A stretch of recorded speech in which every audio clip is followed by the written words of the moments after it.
How the fucks are going, everyone? Back today with another video, and one that's slightly overdue. I do apologise. I've just been working non-stop, and when I've gotten home I've just been like, you know what, fuck this. The ideas haven't been flowing quite as nicely, so I figured I don't really want to just jump back on and make videos for the sake of it. I wanted to come back when I really fancied it, so that's exactly what I'm doing today. I thought I'd come back with something really unchallenging. I just wanted to come at you with some recommendations, one new arrival, and we'll just see where it takes me. I've got a few records coming over the next few days, so I figured I would do like a bit of an update sort of thing over the weekend at some point. And I am very aware I haven't done a Q&A this week either, so I will get round to doing another one of those very shortly, so stay tuned for that. But yeah, just thought I would come and recommend a bit of music for you. I've had a bit dig around in my collection just to see what was hiding within and stuff that I hadn't spoken about yet that I really fancy talking about. So yeah, buckle up. And yeah, this is what's going on in the background. First of all, spoke about this on my grind stream, or our grind stream that we did a couple of weeks ago. This is Birdflesh out of Sweden with their third full-length album entitled Mongo, Musicale. This was put out in 2006, I believe, through TMC Records. Not something I'm particularly familiar with, but there you go. This is very fun, very over the top, very eccentric grindcore. These guys are fucking mental. They put like zany elements into their music, very blistering as you might expect from grindcore, but they've just really got their own style and sound. The grunts and growls sound completely absurd. Very, very short tracks, as you just heard there. There's a track called Victims of the Cat on this one, which is, just go and listen to it. You'll know exactly why I'm picking that one out of the bunch. But yeah, if you don't kind of get the picture from their ridiculous, childishly drawn logo, then I don't know what to tell you, to be honest. And look at their get-up as well. These guys are pretty much the face of Obscene Extreme Festival, and that is exactly how I would describe their music. So yeah, go and get yourself some fucking Birdflesh. Absolutely fantastic. When you're knackered, when you're not sure what to throw on, they're absolutely perfect for a bit of fun. Absolutely class. That's Birdflesh with Mongo, Musicale to get us through this video. So as I say, I've got 4 records to show you here, and I'm just going to get straight into it with the first one. This is Incinerated. I'm pretty sure there's about 25 different Incinerateds dwelling within the metal scene, but this is the Indonesian incarnation of Incinerated, and this is their debut full-length album from 2020 entitled Stellar Abominations. This was put out through Black Seed Records, I believe, Black Seed Productions, yeah. And this is very sort of Morbid Angel inspired death metal. Assuming you're familiar with Morbid Angel's work by now, you fucking should be if you're not. But yeah, this is very kind of blast beat orientated, thrashy death metal. Kind of on the higher register of things. Very, very riffy, of course. Very fast, very few kind of mid-paced sections on this. It is just in your face, rips the skin straight off it, punches you in the nose, and then runs off again. Very well written. And yeah, again, if you like bands like Superstition, that's kind of a modern incarnation of Morbid Angel's sound as well, then you'll probably quite enjoy this, or you're probably likely to enjoy this. Kind of echoed, reverbed vocals, a little bit in the vein of Superstition as well.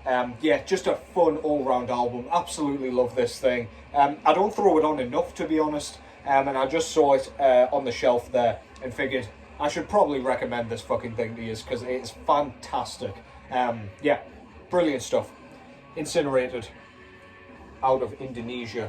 The first of 2 Indonesian bands that I've got to show in this vid. On the front cover we've got some sort of demon, might even be depicting Satan with a horn of some kind, stood atop some dead Christians, I don't know. I don't really know, but yeah, cool shit anyway. I love the kind of black and white colour scheme. Always works perfectly. And really like the purple as well. Gives it a different flavour. On the back there, we've got some more kind of devilish looking figures there, with the track listing and everything. As I say, Black Seed Productions put this one out. Really, really good quality kind of insert here with a band photo, the credits. Look at those fuckers. Looking happy as ever. On the inside, we've got the lyrics, bit more artwork there. As I say, this is a really nice kind of quality card. It's not just on some shitty kind of paper that you tear in half as soon as you try and pick it up. On the back there, we've got just a little quote there, with a picture of a sort of, again, something that seems to depict a demon or devil or something like that. You know, devil stuttered. That's how you pronounce that. And this one was simply put on black vinyl. So yeah, goes perfectly with the cover art. Absolutely fantastic stuff. If you're in the market for Morbid Angel stuff, but of course better than Morbid Angel are playing it at the moment, then yeah, do give this a shot. Absolutely fantastic. Pays homage very, very respectfully. Incinerated with stellar Abominations. Next up is an album from a band that I was actually yet to introduce any music into my collection by. I don't know if that sentence made sense, but you get the picture. This is Sarcofago out of Brazil with what I believe was their debut full-length album entitled I.N.R.I. This was originally released in 1987. And this is, if you're not familiar, which again you probably are at this point, but I'll show you it anyway. This is basically a very early incarnation of the black metal sound that we'd kind of come to know and love. Arguably one of the first wave black metal bands. This is a brilliant, brilliant combo of black, death and thrash metal with emphasis on the black death. This is blistering, very, very kind of, I don't know, it's very unforgiving, it's pummeling, the production's pretty good, and it gets across the, when I say pretty good, I mean it's pretty clear. It's not super grainy or lo-fi or anything like that. It gets across the chunky guitar tone perfectly, but the songwriting here is absolutely fantastic, super, super catchy. Each song is just incredibly memorable. Satanic Lust, Nightmare, Ready to Fuck. It's just absolutely fantastic. It says Ready to Fucky, actually. Great stuff. Really, really good album. It almost to me resembles sort of modern day war metal, or at least bestial black metal. That's what it comes across as. Very, very kind of chunky, cavemanish blast beats. Kind of very infernal sounding, demonic kind of growls, screams, even kind of layered, harmonized, if you can call it that, kind of growls and screams which just don't sound human at all. Absolutely brilliant stuff. If you're not yet familiar with Sarcofago's work, this is an absolute must for me. Can't recommend it enough. Go and check it out. Brilliant shit. Front cover there just shows the guys in the band in a bunch of makeup, leather and spikes in front of a statue of Jesus. Absolutely love their logo there, covered in swords and shit. Very pointy, very cool. Title at the bottom there. On the back we've got some band pictures with the track listing and indeed the credits for the band. This was put out through Grey Haze Records, by the way, as well as Cogumelo Records, which I believe the album originally came out through. Correct me if I'm wrong there. On the inside here, we get an insert with what looks like very similar photos from the back, if not identical. No, just very similar kind of colour scheme and everything. But yeah, very cool, with loads of Christian kind of imagery. On the back, we get a lyric sheet. Nice and easy to read in my lighting, but never mind. Nice blurry picture of the band on the inside with crosses everywhere, and a few more credits by the looks of it. And not only that, if I can do this without tearing this in half, we also get a massive kind of poster of the, well, a photo that looks very similar to the cover art, but I don't believe it's exactly the same, from the same session, I assume. But yeah, very, very cool. I just wish the logo was put on that poster and it would have been perfect. But yeah, really cool inclusion anyway. With kind of old school albums like this, I don't normally expect any sort of poster or anything like that. So yeah, that was a very, very pleasant surprise. Yeah, again, if you're not familiar with Sarcofago, do go and check this out. If you like kind of bestial black metal in any sense of the word, then just go and check it out. Earworms for days. Absolutely fantastic stuff. Classic, undeniable, and iconic. I.N.R.I, Sarcofago. Really good shit. Next up is our second band from Indonesia now. This is another album that came out. It came out fairly recently, this one, but it's another album where I haven't spoken about it on the channel, and every time I return to it, I fucking enjoy the shit out of it. This came out last year. This is Pure Wrath with, can't remember how many albums in this was. I feel like this might be their third album. Don't quote me on that. I'll have to check that out afterwards. But yeah, this is kind of, this is entitled, sorry, Hymn to the Woeful Hearts, by the way. This is fantastic, kind of atmospheric black metal. As soon as you hear this, you will hear exactly why I enjoy it. If you like the band I.N.R.I that I'm always fucking raving about from Switzerland, then you will enjoy this, absolutely.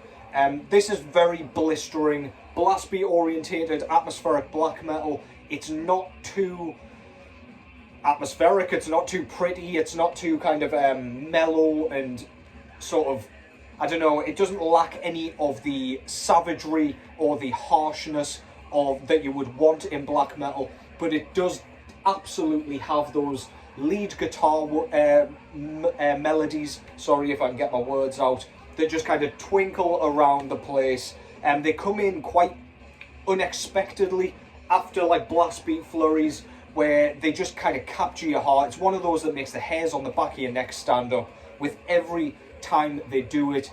It transports you from like blast beats into mid-paced kind of passages just to emphasize those beautiful melodies. Yeah, this is absolutely fantastic. And this is a one-man band as well, can you believe?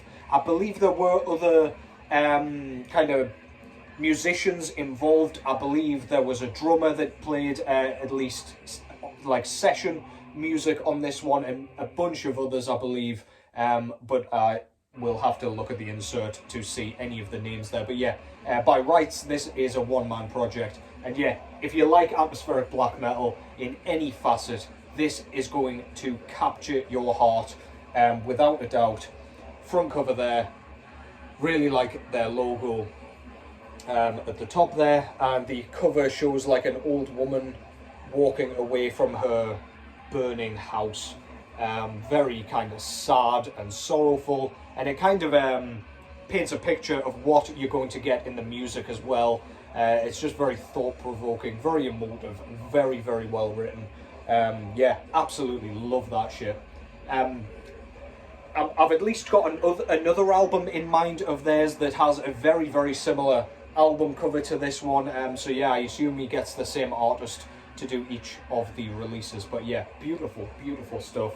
This was put out through Debimu and Morty Productions, by the way. There's the track listing and indeed their logo. We get an insert here with a band photo, looking very, can't tell if he looks sad or relaxed, but yeah, cool shit anyway. On the back we get a bunch of credits. So we've got Yuri Kononov on drums as a guest musician. We've got piano, cello and additional elements by Dice Midianti, and Nick Kushner does additional guitars. And our guy Janu, dear me, Januario Hardy, I'm so sorry, I absolutely butchered your name there, does everything else, synths, vocals, bass, guitars, the lot. Brilliant stuff. That's the insert there. And the disc itself comes on this really, really nice kind of almost brown with orange splatter. 180 gram vinyl as well. Debut and Morty always does a fantastic job with their kind of coloured editions, and indeed the quality of the packaging and the disc itself. Very heavyweight and very, very good quality. This thing sounds great as well. Yeah, an album that every time I whack it on the turntable, I enjoy the shit out of, but then as soon as I put it back on the shelf, I forget how good it is. It's another one of those. But yeah, it's only been out roughly a year, so yeah, go and check this out. You can jump on the bandwagon still, while it's still rolling. Fantastic stuff, pure wrath, with hymns to the Woeful Hearts. Or hymn to the Woeful Hearts, sorry, singular. And finally, we've got a band out of Germany this time. This is an album that I thoroughly enjoyed when it first came out. And I honestly keep going back to it and keep hoping that I see people posting this thing, and I never ever do. This thing's absolutely great. This is Sanctifying Ritual with their 2020 full-length album, I believe. This is self-titled, by the way. I will correct the date in the description below, but it was around then at least. This is, again, a little bit like Incinerated, kind of thrashy death metal. But this, to me, has a very early kind of just straight thrash metal sound. If it wasn't for the vocals here, you could probably mistake this for one of the early thrash metal albums, except for the sort of grainy production that you get on this one. It sounds like it was recorded in the catacombs, whichever catacomb this is. I assume it's the one beneath Paris. But yeah, this is absolutely brilliant stuff. Again, we've got those reverberated vocals, very echoey and unsettling. Just sounds like some sort of spectre's come out of its tomb and has started like yelling through the catacombs, and you can't tell where the fuck it's coming from. Riffs are super memorable, really catchy, surprisingly, considering how kind of gallopy and fast-paced and kind of unforgiving this thing is on the whole. Again, you could argue that this is in a similar vein to Morbid Angel's kind of earlier work, but yeah, regardless, fantastic stuff.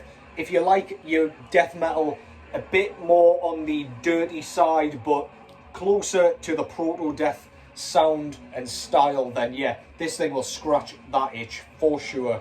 Absolutely brilliant stuff. This was put out through Iron Bonehead Productions, by the way. Front cover, as I say, shows, I assume it's the Paris Catacombs, but I will have a look on the insert when I open this thing up. Back cover there, their really fucking cool logo with the track listing, and indeed more dead bodies kind of, I don't know, lined up that look like they're in prayer or something. Very cool. Plain black vinyl, that's just a advertisement kind of thing. On the insert here, we've got a bunch of corpses. Nice. You know what you're getting with this band. Get the lyric sheet. I don't know what the hell happened to this, but there's like a really gnarly couple of creases on the insert. But yeah, I remember it came like that for some reason and somehow, but never mind. Iron Bonehead is typically excellent. Plain black vinyl, nothing too fancy, very plain labels. Yeah, this is a great album. I don't see it kind of spoken about at all, to be honest. I've only seen it a handful of times, if not at all, to be honest. But yeah, this thing's not to be neglected. Really good stuff. If you like bands, as I say, like Incinerated, like Scolopendra, that I often show, I believe they're out of Italy on Nuclear War Now, then you'll dig this. Really good shit. Sanctifying Ritual with Sanctifying Ritual. And that concludes that. Hopefully you found something cool there just to get you through the rest of this work week. Hopefully you can have that as your soundtrack to your Friday night drinks or whatever you plan on doing. I am at a show tomorrow, so I won't be filming tomorrow evening, but I will get something uploaded over the weekend for sure. So stick around for that as and when they arrive. But yeah, as always, thank you very much for the support. Thank you for watching. Take care as always. Enjoy your weekend. And I will catch you in the next one.